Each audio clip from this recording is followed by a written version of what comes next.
नमस्कार दोस्तों। बीते कुछ दिनों 15 अगस्त को लाल किले से प्रधानमंत्री नरेंद्र मोदी जी ने भ्रष्टाचार को लेकर के अपना भाषण दिया था। भ्रष्टाचार का राक्षस देश को दबोचे हुए थे। लाखों करोड़ के घोटाले अर्थव्यवस्था को डामाडोल कर रहे थे। इसके बाद में कैग की एक रिपोर्ट आती है और इस रिपोर्ट में मोदी सरकार के 7 बड़े घोटालों का पर्दाफाश किया जाता है। आखिर ये कौन से बड़े घोटाले हैं, इनमें कितना पैसा मोदी सरकार खा गई है, कौन कौन सी योजनाओं के तहत खा गई है। लेकिन इन सभी को समझने से पहले हमें समझना होगा कि आखिर ये कैग क्या है। कैग, जिसका इंग्लिश में फुल फॉर्म है comptroller and editor general of India, जिसको हिंदी में बोलते हैं भारत का नियंत्रक और महालेखा परीक्षक।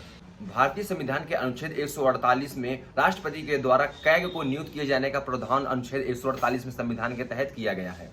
कैग का जो बेसिकली काम होता है दोस्तों, वो होता है संसद और राज्य की विधानसभा के द्वारा जो भी सार्वजनिक धन होता है उसका जो खर्च किया जाता है, उस खर्च का विवरण कैग को दिया जाता है। केंद्र और राज्यों को अपने खातों का विवरण, उन्होंने पैसा अपना कहां खर्च किया, किस योजना में कितना खर्च किया, ये सभी कैग के अनुसार ही उनको अपने खाते का विवरण रखना पड़ता है।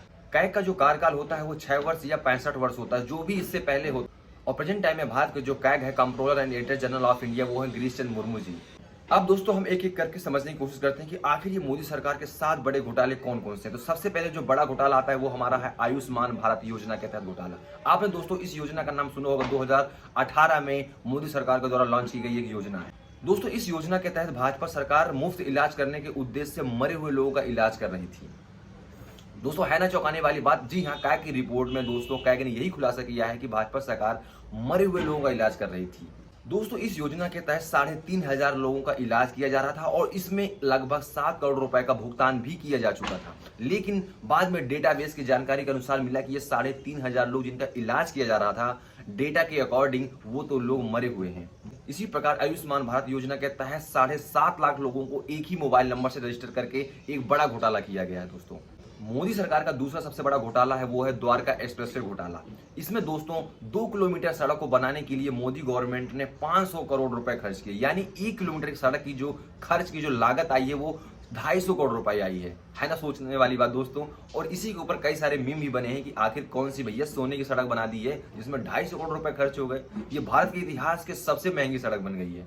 और मोदी सरकार का तीसरा सबसे बड़ा घोटाला है वो है भारतमाला प्रोजेक्ट घोटाला। इसके तहत दोस्तों 7.5 लाख करोड़ रुपए का घोटाला किया गया है। अब बात करते हैं मोदी सरकार के चौथे बड़े घोटाले की। तो कैग की एक रिपोर्ट आई है NHI को लेकर के, national highway authority of India के तहत जो टोल टैक्स आप देते हैं, इन टोल टैक्सों के द्वारा गवर्नमेंट ने फर्जी तरीके से आम आदमियों से वसूले हैं, जिसमें 154 करोड़ रुपए गलत तरीके से आम आदमी से वसूले गए हैं।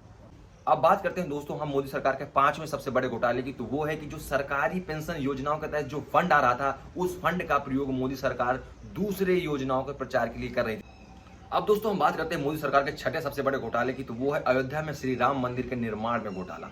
इसको मंदिर को भी बीजेपी सरकार ने नहीं छोड़ा घोटाले के तहत। दोस्तों श्री राम मंदिर निर्माण के तहत जो भी ठेकेदार थे उनको बिना काम के 19 करोड़ 73 लाख रुपए का भुगतान किया गया है। बेवजह उन्होंने कोई काम नहीं किया, इसमें ठेकेदारों को बेवजह लाभ पहुंचाया गया है। और दोस्तों मोदी सरकार का 7वां सबसे बड़ा घोटाला है कि कैग की रिपोर्ट ने जो खुलासा किया है वो है कि जो एयरक्राफ्ट के विमान थे उनमें जो इंजन में खामियां थी, उनको गलत तरीके से उनके ऊपर 159 करोड़ रुपए जो खर्च किए गए हैं, उसके ऊपर एक घोटाला सामने आया है।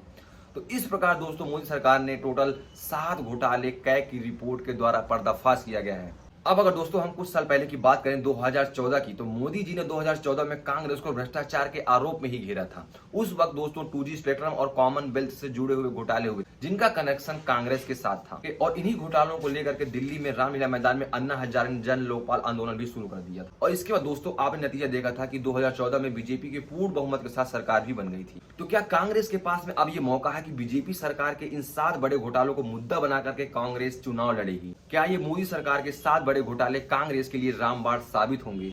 ये तो आने वाला समय ही तय करेगा। दोस्तों अगर आपको वीडियो अच्छी लगी, जानकारी अच्छी लगी, तो आप हमारे इस चैनल को सब्सक्राइब कर सकते हैं। हमारे इस चैनल में ऐसे ही इंटरेस्टिंग वीडियो आपको देखने को मिलती रहेगी समय दर समय। बहुत बहुत धन्यवाद।